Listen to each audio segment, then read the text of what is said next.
నమస్తే సార్. ఎక్కడి నుంచి వచ్చారు? ఇప్పుడు మాది పెదకాకనండి. పెదకాక గ్రామ పంచాయతీ ప్లస్ మండలం. మనది ఏంటంటే ఇంతకుముందు బిఫోర్లో మన నరేంద్ర గారు 10 సంవత్సరాలు మాకు ఎమ్మెల్యేగా ఉన్నారు. But not eligible candidate. ఎందుకని eligible? Not eligible candidate. So you can understand. ఆయన ఏది రోడ్లు కానీ ఏది పట్టించుకోడు. ఓట్లు వేసేటప్పటికి వస్తాడు, మీకు అది చేస్తాను ఇది చేస్తాను చేతులు ఊపి ఏదో ఎన్టీ రామారావు బొమ్మని పెట్టుకొని వస్తాడు. చంద్రబాబు నాయుడు కానీ ఈడు కానీ అందరూ వస్తుంటారు. అది నమ్మాం, మోసపోయాం. నెక్స్ట్ మాత్రం మాత్రం జగన్మోహన్ రెడ్డి గారికి చేసాం. వైఎస్ రాజశేఖర రెడ్డి గారు నెంబర్ 1, అది మాకు నచ్చింది. ఇప్పుడు ప్రజెంట్ అయినా కానీ పోయినసారి కూడా ఓడించాం. మేము ఎందుకు ఓడించామంటే కూడా అది కూడా చెప్తాం. ఈయన వచ్చి పాలల్లోకి వచ్చి మేము ముస్లిమ్స్ అండి, మీకు అది చేస్తా, ఇద్దరిని విడగొట్టి డివైడ్ చేసేసి వర్గ పోరాటం అది చేస్తాడు, ఇది చేస్తాను, అది ఇది అన్న. మొన్న కూడా వచ్చాడు, అదే పని చేశాడు. అట్లా చేయడం పద్ధతి కాదుగా. తినేది అన్నం కదా. నరేంద్ర గారు కూడా అన్నమే కాదు తినేది, మేము కూడా అన్నమే తినేది.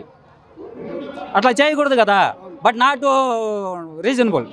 సార్, ఇక్కడ పొన్నూరు నియోజకవర్గంలో టీడీపీ కంచుకోట అనేసి అంటున్నాం.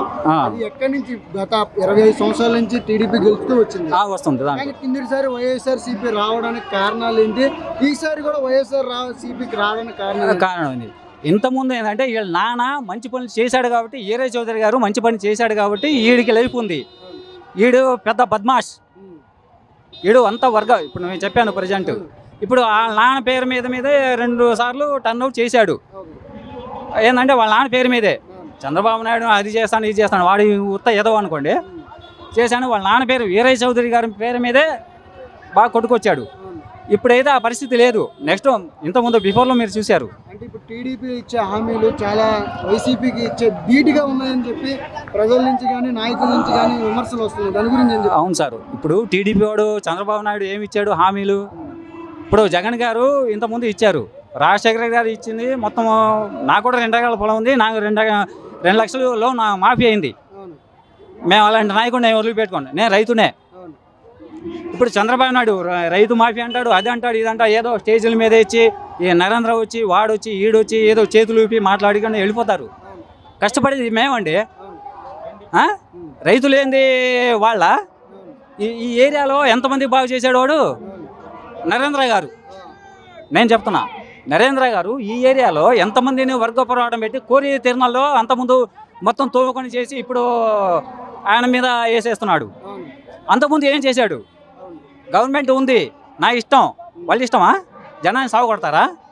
అయితే పొన్నూరు నియోజకవర్గంలో ఎవరు వస్తే మంచి జరిగిద్దని మీరు అనుకుంటున్నారు? మనకైతే వైఎస్ఆర్సీపీ గవర్నమెంట్ వచ్చి మన అంబటి మురళీకృష్ణ గారు రావాలని మేము కోరుకుంటాం. మంచి వ్యక్తిగతం. ఇంకొకటి మురళీకృష్ణ గారి గురించి ఒక్క మాట చెప్తా. ఇప్పుడు పార్టీ టికెట్ ఇవ్వకముందే ఆయన కొన్ని పేదవాళ్ళకి కళ్ళజోళ్ళు హెల్త్ ప్రాసెస్గా చేశారు. పార్టీ టికెట్ ఇస్తే ఆయనకి ఇస్తారు, ఇంకొకళ్ళు ఇస్తారు, తెలీదు. ఆయన కూడా తెలియదు కదా, మాకు కూడా తెలియదు, ప్రజలు కూడా తెలియదు. అలాంటప్పుడు ఆయనకి ఇచ్చారు కాబట్టి అని కాదు. అప్పుడే ఆయన కొద్దిగా కొద్దిగా లో క్యాస్ట్ వాళ్ళని, లో క్యాస్ట్ అంటే చేసుకొని కళ్ళజోళ్ళకి హెల్త్ బాగోలేని వాళ్ళకి అలాంటివి చేశారు. అలాంటిది ఏంటంటే కొద్దిగా జనంలో కూడా హ్యాపీనెస్ ఉంది. బట్ 1 థింగ్ సార్, నరేంద్ర దగ్గరికి మేమే వచ్చామండి. పెదకాకండి మాది, మేమే వచ్చాం. మేము ముస్లిమ్స్. ఆడ కూర్చో, ఊరు ఇక్కడే పక్కనే ఊరు ఆడిది. ఇక్కడికి వచ్చాం. తర్వాత గుంటూరులో పెట్టాడు, వాళ్ళ తమ్ముడు చనిపోయాడు, మీకు ఐడియా ఉందో లేదో తెలీదు.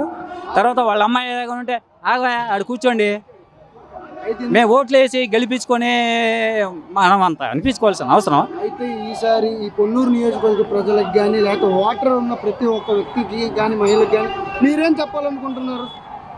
ఏదైనా కానీ మంచి పనులు చేసేవాడు వైఎస్ రాజశేఖర రెడ్డి గారి నుంచి తర్వాత జగన్మోహన్ రెడ్డి గారు వచ్చారు.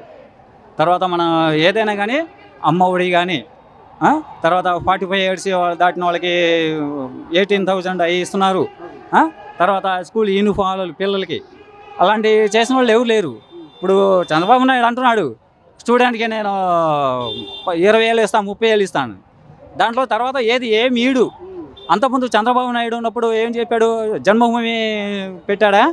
నేనే వెళ్ళా జన్మభూమి దగ్గరికి. అయితే ఫైనల్ గా అట్లా మనకి కాదు. ఇక్కడ వైఎస్ఆర్సీపీ ఎంత మెజారిటీ వచ్చే అవకాశం కనబడుతుంది? ఏదైనా కానీ 15,000 మెజార్టీతో గట్టిగా గెలుస్తాడండి. ఛాలెంజ్ కాదు చెప్తున్నాను.